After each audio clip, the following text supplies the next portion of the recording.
మన రక్షకుడైన యేసుక్రీస్తు నామములో అందరికీ వందనాలండి. ఈరోజు దేవుని మాటలు యెషయా గ్రంథము 41వ అధ్యాయము 1వ వచనము. ద్వీపములారా నా ఎదుట మౌనముగా నుండుడి, జనములారా నూతన బలం పొందుడి.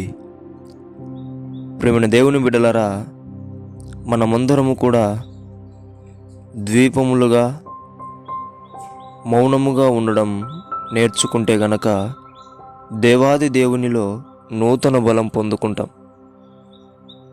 ప్రతి ఒక్క క్రైస్తవునికి ఒక ఆశ ఉంటుంది, నేను దేవునిలో నూతన పరచబడాలి అని.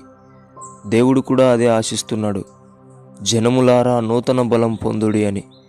మనమందరము కూడా దినదినము కూడా నూతన బలం పొందుకుంటూ ఫలించేవారిగా, ఉపయోగపడేవారిగా, అభివృద్ధి చెందేవారిగా దేవునిలో, దేవుని వాక్యములో, దేవుని సహవాసములో, దేవుని పరిచర్యలో మనం నూతన బలం పొందుకుంటూ ముందరికి వెళ్ళాలా.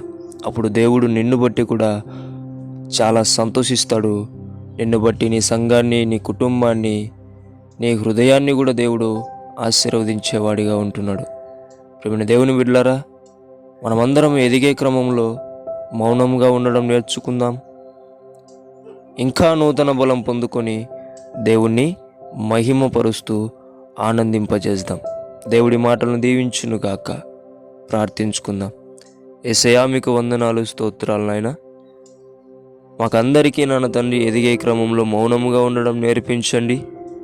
అలాగుననే నూతన బలం మాకు ఇవ్వమని యేసు నామములో ప్రార్థిస్తున్నాం తండ్రి.